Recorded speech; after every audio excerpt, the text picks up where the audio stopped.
Hi. Entities in LEXZUR represent the different branches of a firm.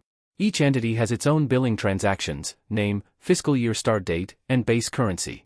To add a new entity, start by going to the billing module and selecting the entity's setup settings.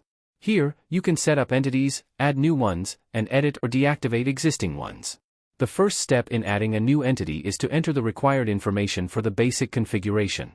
This includes the entity's name, currency, and starting fiscal year, as well as additional details such as addresses, contact information, prefixes for invoices, debit notes, and credit notes, tax rounding methods, menu color, and more.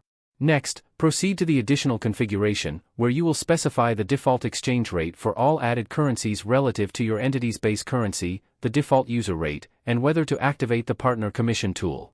The final step involves the import settings. You can import settings such as accounts, services, taxes, categories, and templates from one entity to another. Entities can be selected from the drop-down list at the top left of the billing menu.